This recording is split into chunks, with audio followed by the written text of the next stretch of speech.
I got a fish, believe it or not. I threw way out there in the middle of nowhere and caught a fish. They're sitting on these little drops. Nice. That's a good fish. Come here, little guy. In the middle of nowhere. Just through a dark spot. That's just it. Threw it to a dark spot. Another little pound and a halfer. Hey folks, Glenn May here with BassResource.com, and today I want to talk about drop shotting. I take a lot of people out fishing, I take them drop shotting, and I see them making the same mistakes over and over again. So I thought I'd make this video with the 7 top mistakes that I see anglers make when they're drop shotting. Hopefully this is going to help you out. The first one that I see, the most common one that I see, is that they overwork the bait. The thing is, with us bass anglers, we're used to working our baits. We're used to, with jigs, with plastics, we're hopping it up and down, moving around. With crankbaits, we're doing pause and stop and go retrieves.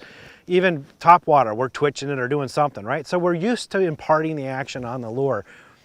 It's the exact opposite with drop shot. With a drop shot, you don't want to really move it at all. It's supposed to look like a bait fish that's basically suspended in the water, not moving around that much. Really lethargic. This is a technique you use when the bite is slow, so the whole ecosystem is slowed down. They're not moving around much. So if you're imparting a lot of action, it looks unnatural. Basically what you need to do with a drop shot is you just hold it in place. You want to keep that weight on the bottom. Every time you lift that weight up the bottom, then you've killed it, because now the weight's going to fall and that bait's going to fall at an unnatural rate, and it's going to look unnatural to the bass. If you're shaking it, you want to shake the bait and not the weight. That's the key thing. Keep that weight on the bottom, okay? Basically, you just hold it out there and don't move it at all. You got the waves that are lapping up against the line, so it's imparting some action there. A little bit of current maybe underwater. If you're in a boat, you're moving a little bit, or the boat's rocking a little bit. Even your hand, even if you're on the bank, just holding your arm, you can't hold it steady like a mannequin. It's still moving around. All of that adds up to enough action underwater that's going to make that bait look alive, and that's all you need to do. Stop making so much movement on it, guys. You'll catch more bass that way, I promise you. All right, the next common mistake that I see anglers do is they rig it wrong. Primarily, they rig it crooked on the hook. These baits, the 3-inch baits, maybe 4-inch baits, there's very little to no room for error if you got it on crooked. You've got to get that bait on absolutely straight on the hook. Take the time, slow down, make sure it's on there, because if it's off even by a little bit, that bait's going to spin. And you'll see it when you cast it out there, or when you're reeling it back in, you'll see the bait spinning like that. That's 2 things. Number one, it doesn't look correct in the water. It's going to look unnatural. But also now you're imparting line twist in your line. Guys have a lot of problems with line twist on spinning outfits. Most of the time it's because the bait's on crooked and the bait spins. So slow down, take the time to make sure that it's on nice and straight, and you're going to catch a lot more fish and have a lot less trouble.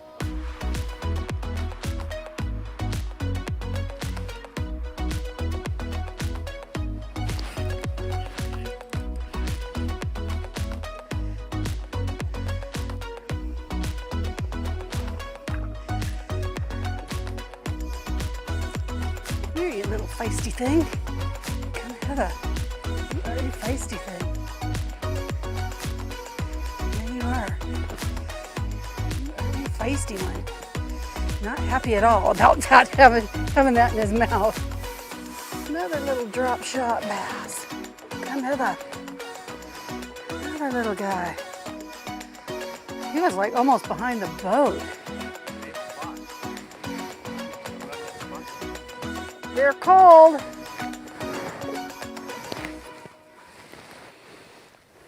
The next mistake that I see drop shot anglers make is that they put the hook in the bait wrong. This is an easy mistake to do. I laugh, but honestly, it's the easiest mistake. Say, okay, we're gonna blow this up. The bait is like this. This is the body of the bait. If you put the hook in at an angle like that, or like that, even though the body is straight, but your hook's at an, the body's like this, the hook's like this, it's not going to run right. Or if the body's like this and you put the hook in over here and bring it up over here so it's not in the center, that's going to impart an unnatural action in the bait, and again, it could add line twist to it. So you got to be very careful with these 2 points I just made. One, it has to be absolutely straight on the hook, and number two, that hook has to be right dead center mass, perfectly straight up and down in that body in order for it to look right in the water. Those two things right there are going to really help you with your success with drop shotting. Well, let's move on to the next common mistake I see, and that is the anglers, they set the hook way too hard. You know, us bass anglers, we're used to fishing lures that have big hooks on them and strong beefy rods and such, and so, you know, and the bass mouth is bony, so we're used to, man, crossing their eyes, set that hook hard, right? You need to do that. That is the correct hook set for most lures, not with drop shot. The drop shot, you've got a thin wire hook. It's not very big. It's maybe a 1/0, probably a size 1 or 2. Very thin. It sets the hook itself. If you guys have fished for trout or for crappie, then you know what I'm talking about. This is the hook set you need to do is really nothing. You set it too hard and you're actually going to tear a hole in the fish's mouth, or you're just going to rip the hook right out of his mouth. With these little bitty hooks, it takes nothing to set it. Instead of reefing on them, you just reel down and pull. Maybe reel and pull. It's just a pressure set. You're not reef. It's just easing up and reeling it, just lean into it. That's it. The fish fighting back to the boat, he'll set the hook himself. I promise you, you'll catch a lot more fish this way. I see a lot of guys lose fish with drop shot, and it's because they're setting the hook way too hard. Don't do that. Just ease up on it and you'll catch a lot more fish that way. The next mistake that I see drop shot anglers make is that they're using the wrong rod. Along the lines of the hook set, the rod has to have a lot of bend and give in it. It's not the stiff, strong rod that most anglers use for other types of bass fishing. Here you're using a medium power rod with a light action tip. It's got a lot of bow and flex into it. And the reason being is you want that rod to act as a shock absorber, both during the hook set and especially during the fight back to you. As the fish makes a lunge or run for it, that rod's going to give. And it's a lot harder for that hook to rip out of the fish's mouth, and it's going to keep him pinned if you have the right rod. So make sure you're using a more limber rod than you normally would use for other bass fishing techniques. There we go. Oh, you got it. That's a good one. That's a good one. Oh boy. There we go. There we go. That's a fighter too. Yeah, he is. Smallmouth don't give up. There we go. There we go. That's a little better fish. He's been speared by something. Probably a cormorant. That's a decent fish. Yeah. We'll take it. Okay. On a reaper. All right, buddy. These guys love to fight. I'll let you go.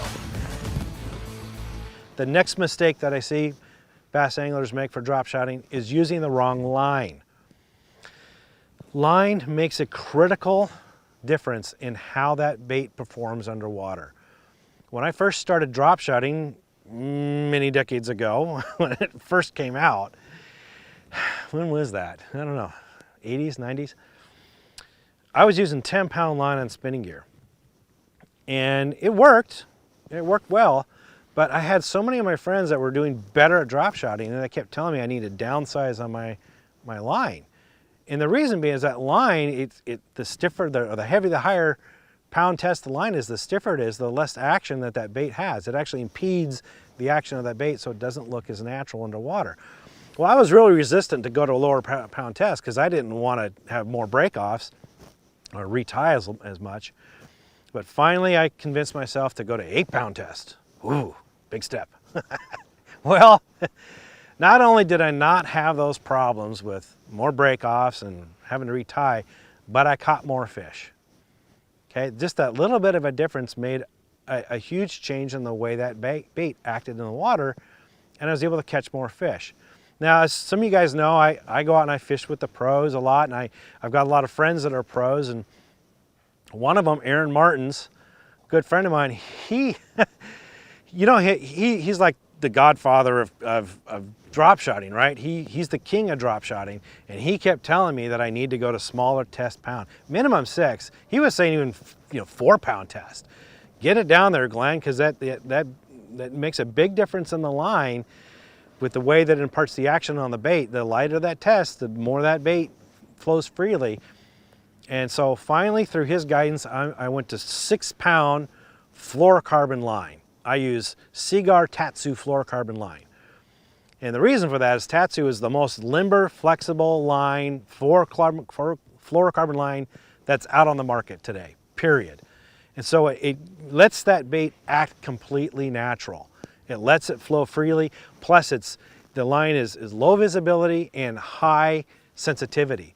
So because some of those bites are really soft. So that sensitivity in that line is important.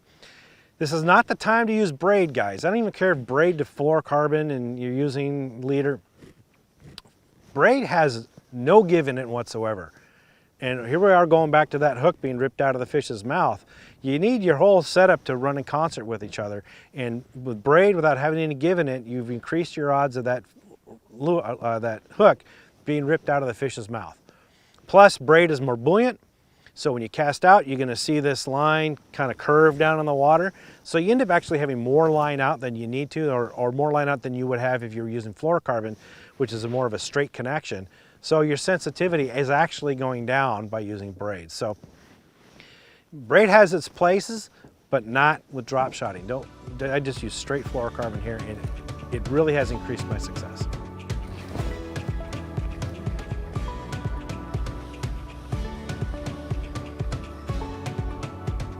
Ooh, you're pulling like you're mean. There you go. That's Pulling like you're mean. That's a good fish there. There you go. That's a largemouth. Boy, oh boy, you are not happy with me. There we go. That does the trick. That does the trick. Drop shot fish. There we go. There we go. Much better fish. Much better. That works. That's what we've been waiting all day for. That's a good one. Thank you, dude. Put a little belly on him. Yeah, that works. Put a little fish. Drop shotting. Here you go, baby. Thank you for the play. That was fun. Slowly just saunters off. So the next mistake that I see drop shot anglers make is that they don't fish drop shot shallow. Right now drop shot has earned a solid reputation of being a deep water technique, and for good reason. It works really well. And with the light line that you're using, when you hook up with a fish, there's nothing there for the fish to wrap around and get hooked on and for you to break off on. So it's a great technique for fishing the deeper water. However, drop shot is a great setup to use when the fish are shallow, particularly if the water's clear, you're fishing, say, a rocky flat or an area with chunk rock or maybe docks that have very little vegetation around them. Drop shot works really well for those conditions, but don't limit yourself to that.